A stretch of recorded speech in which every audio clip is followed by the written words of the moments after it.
I'm Bella Ramsey, I'm 17 years old and I do acting.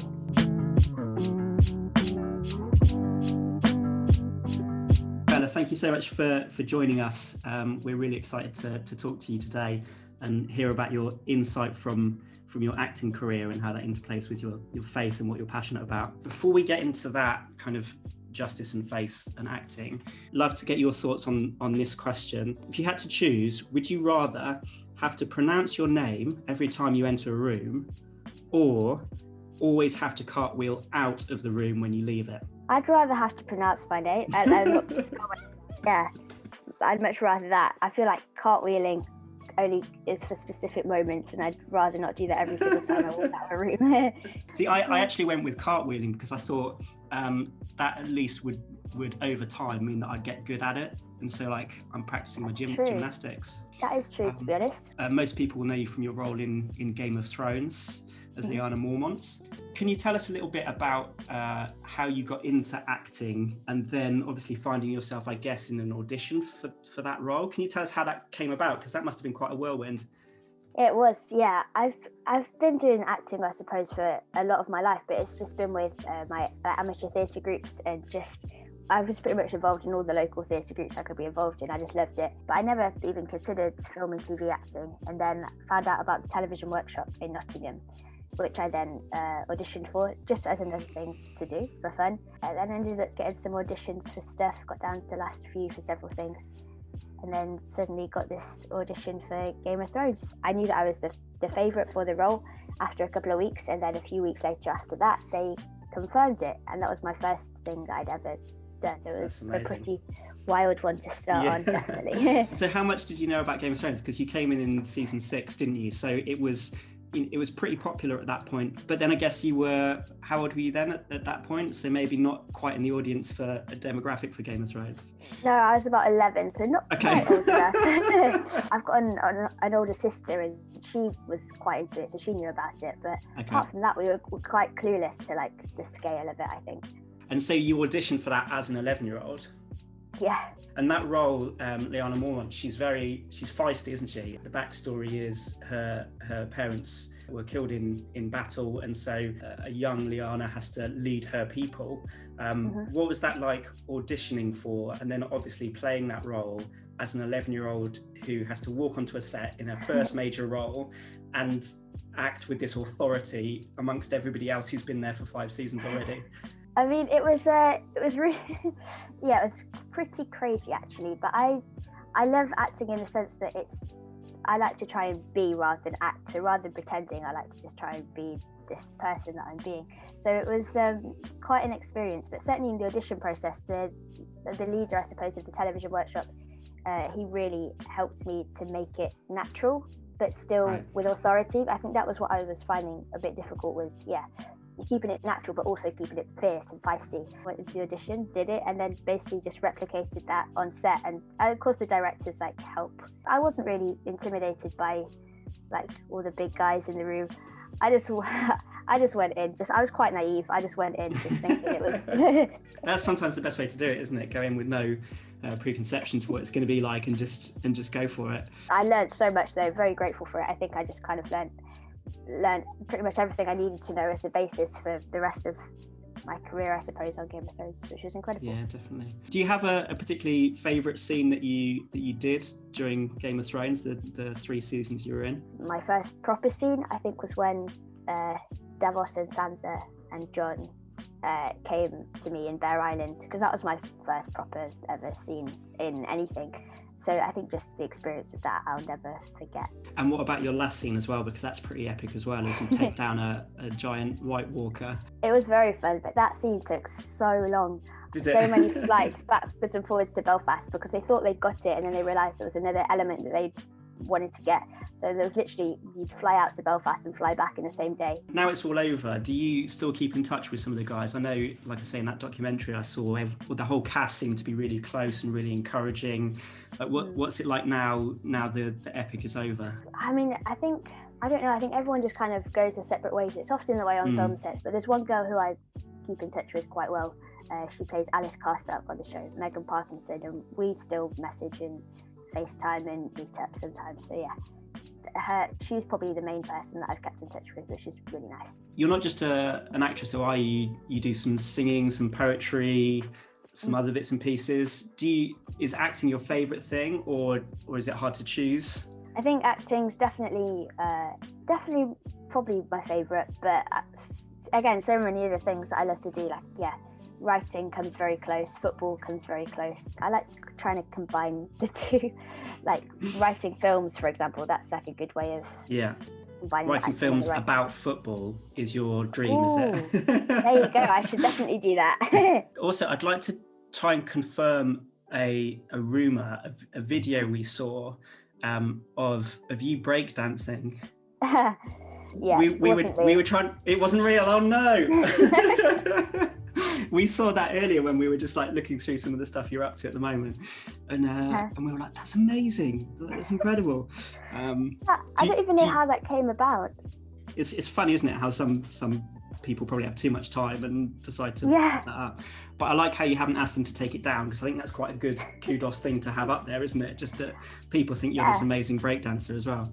I think so, but I feel really sorry for the girl who it actually is, because it wasn't me. I don't know who it was, but like she should get the credit, not me, because she's incredible. I mean, I wish I could break dance like that, but unfortunately not. Maybe if you start by cartwheeling out of every room you're in, then maybe over time you could be as good as that girl. There you go. I really love your Instagram bio, which simply says creating for the creator. And that plays into what you were just saying there about it obviously being acting, but also writing and other bits and pieces. When you look at your journey so far in acting, what role has faith played in that? It's been a massive support. Like my relationship with God, my relationship with Jesus, it's been the constant and I guess it's always changed in the acting industry. It's so sporadic, but Jesus and my faith has always been the constant. It's always been that base that I've had to draw from, I suppose. It's just kept me going. I don't think I would be able to manage it if it wasn't for my faith. And what's it like being a Christian in those environments, on set and in films and on series? What's the kind of general feel? Are people quite receptive to it? Does it come up in conversation every now and then? Yeah, it does come up every now and then, especially like when you're in the makeup chair and people are like, "What have you done at the weekend?" And I go like, "Well, I did this, went to church," and then that just kind of starts conversations. But again, I don't meet many people on set who are also Christians, so I think it's nice to be able to be that light bearer, I suppose. I feel like that's why I'm kind of in the industry, is to be a light in the darkness of it. There's a lot of pressure. There's a lot of difficult elements to it. So I think that's just really what I want to do, is maintain that integrity throughout all the chaos of it all. A big part of your faith as well is justice and pursuing justice. Again, what does that look like on set and in your roles as someone who really cares about ending injustice? For me, there's roles that I've turned down, and on set, just making sure that everyone's treated how they should be treated. Like supporting artists, extras, they don't get the kind of treatment that we get as actors. So like on Game of Thrones, I was making sure that the people that I was with, I shared my hot water bottles with them. It just means, I suppose, making sure that everybody feels safe and comfortable, and like they can say if something's not right. You once described Greta Thunberg as the living embodiment of Lyanna Mormont. What is it about her that you admire, and what comparisons do you draw to the character? I think her defiance. She's got a clear focus. She absolutely knows what she's doing. She knows what she's talking about. I just love her, how fierce she is, but again in a respectful way. Like Lyanna Mormont, like she's not afraid to stand up in a room full of authorities and speak the truth. And I think that's just incredible. And she's young as well, and she's had setbacks and challenges, but she's again used them to just further herself and to get her message across, which I think is what we can all get inspiration from that. At Tearfund, we do a lot of work on climate change and a lot of spreading awareness of the impacts our own kind of actions have on the climate, and then how that impacts people living in poverty more than it impacts us. You talk a lot about climate change. Why is it such an important issue to you? Because I think we have a responsibility to look after the earth. and to care for it and to care for what we've been given. So I think it's just making sure that we're not abusing all of the resources that we have just for our own self-satisfaction and greed, but actually to be a bit selfless and think about the impact that this is having, not only on us and our future, but people in countries that are more disadvantaged. We feel there's a lot of people 17 to 24, like a generation there, yourself included, Greta, who are thinking the same thing and rising up to make a difference. And so we at Tearfund are really excited about that, because we see that in the day-to-day and through the work that we do in many different ways. We're so encouraged to see people making a difference in their own contexts. What advice would you have for another 17-year-old or so who is maybe starting to become more aware about the impact of climate change and is just kind of starting to think about how they can make a difference and what they can do? I'd say that small changes make a big difference. Like, don't try and take it all on by yourself. It's about our individual small actions which then make massive collective change. I used to buy plastic bottles when I was out in London or away or working. Now I always make sure I've got my reusable one. It's just little things that you can do which actually make a massive difference. So don't underestimate the power of what you can do. The other thing is about using those small changes as acts of worship and saying as a commitment to God and the world that He's created and the people that are in it. You know, I'm taking a stand and I'm doing these actions, and they may seem small, and they get bigger as more people do them, but ultimately it's an individual choice that I have to make a difference in the world, and God's calling me to do that. So sometimes you look at Greta and you go, it's amazing, she's speaking to parliaments and traveling the world, and and it's really important to have people like that. It doesn't mean that the impact we can have day to day is any less important. Absolutely. So as well as speaking up for climate justice, you're a real advocate for mental health and an ambassador for Young Minds.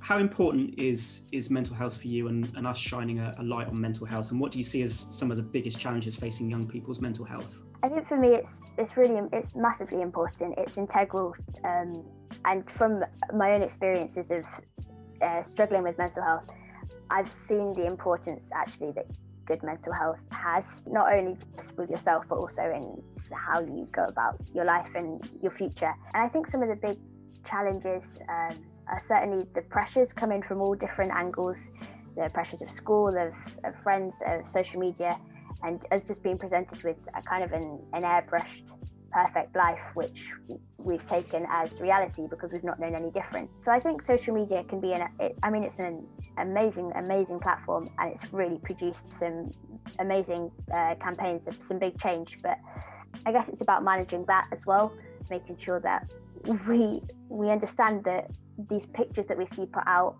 aren't reality often, and that it's just about having that filter and that discernment as to what's real, I suppose, and what's not. It's just about, I suppose, maintaining that inner peace and that inner strength, which for me is my faith has massively helped that as well. And how do you navigate that with social media? Because you have a big following on social media. How do you balance that with mental health? Try and make sure my page is transparent. I try to make sure that I'm being real and transparent, and so that it's hopefully encouraging others to do the same. I also make sure that I'm following people that are more real, in a sense. It sounds strange, but I make sure that I filter, I suppose, what's coming on my feed, just following the accounts and the people that really campaign for good. Yeah, definitely. Can you tell us about any projects you've got coming up? What's next for you? The next thing coming out, I think, is Dark Materials. So I'm in a couple of episodes of season 2 of that. The first season of that was amazing. Oh yeah, did you like it? Yeah. Yeah, I really liked it. That's the BBC adaptation, is it? Yeah, it is. So I'm in a bit of the second series, which would be really cool. Bella, it's been amazing talking to you and hearing a bit about your experience. You're on Instagram. Is that just Bella Ramsey if people want to find you? Yep, just Bella Ramsey. And good luck with the roles as you start going back to filming. Also, just good luck being a ambassador for justice and with your Young Minds and mental health stuff as you go forward. Thank you very much. It's great to talk to you. See you soon.